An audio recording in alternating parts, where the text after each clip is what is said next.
I've noticed something interesting about society and culture. Everything risky requires a license. So learning to drive, owning a gun, getting married. There's a certain...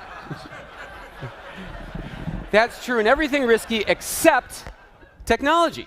For some reason, there's no standard syllabus. There's no basic course. They just sort of give you your computer and then kick you out of the nest.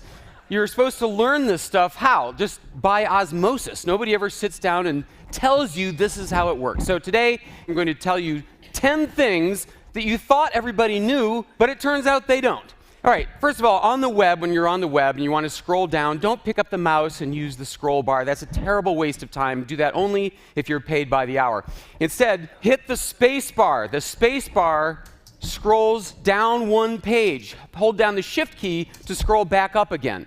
So space bar to scroll down one page works in every browser on every kind of computer. Also on the web, when you're filling in one of these forms like your addresses, I assume you know that you can hit the tab key to jump from box to box to box. But what about the pop-up menu where you put in your state? Don't open the pop-up menu. That's a terrible waste of calories. Type the first letter of your state over and over and over. So if you want Connecticut, go CCC. If you want Texas, go TT. And you jump right to that thing without even opening the pop-up menu. Also on the web, when the text is too small, what you do is hold down the control key and hit plus, plus, plus. You make the text larger with each tap. It works on every computer, every web browser, or minus, minus, minus to get smaller again. If you're on the Mac, it might be command instead.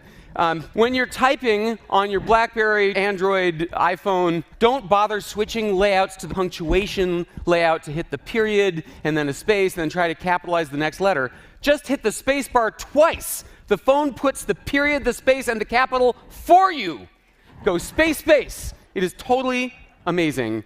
Also, when it comes to cell phones, on all phones, if you want to redial somebody that you've dialed before, all you have to do is hit the call button, and it puts the last phone number into the box for you.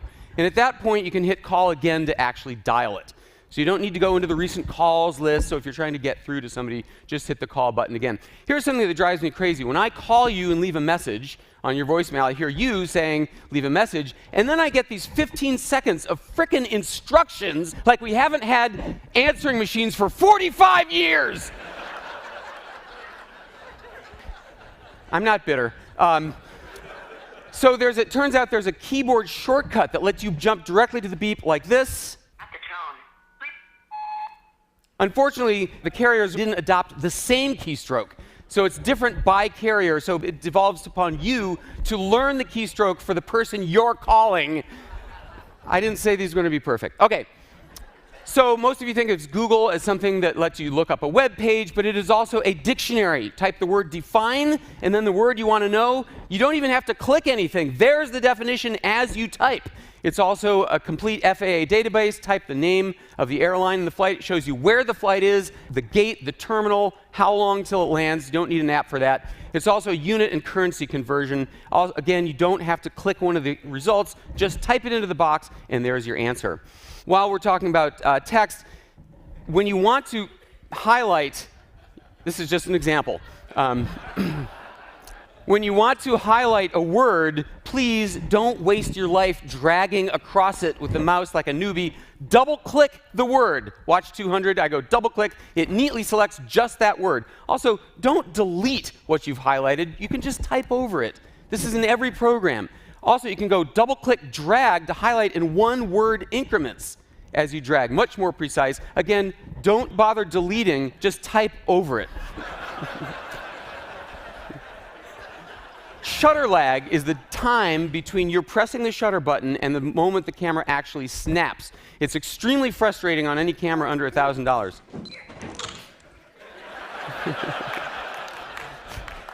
So that's because the camera needs time to calculate the focus and exposure. But if you pre-focus with a half press, leave your finger down, no shutter lag. You get it every time. I've just turned your $50 camera into a $1,000 camera with that trick. And finally, it often happens that you're giving a talk, and for some reason the audience is looking at the slide instead of at you. So when that happens, this works in Keynote, PowerPoint, it works in every program. All you do is hit the letter B key, B for blackout, to black out the slide, make everybody look at you, and then when you're ready to go on, you hit B again. And if you're really on a roll, you can hit the W key for whiteout, and you white out the slide, and then you can hit W again to unblank it. So I know I went super fast. If you missed anything, I'll be happy to send you the list of these tips. In the meantime, congratulations, you all get your California technology license. Have a great day.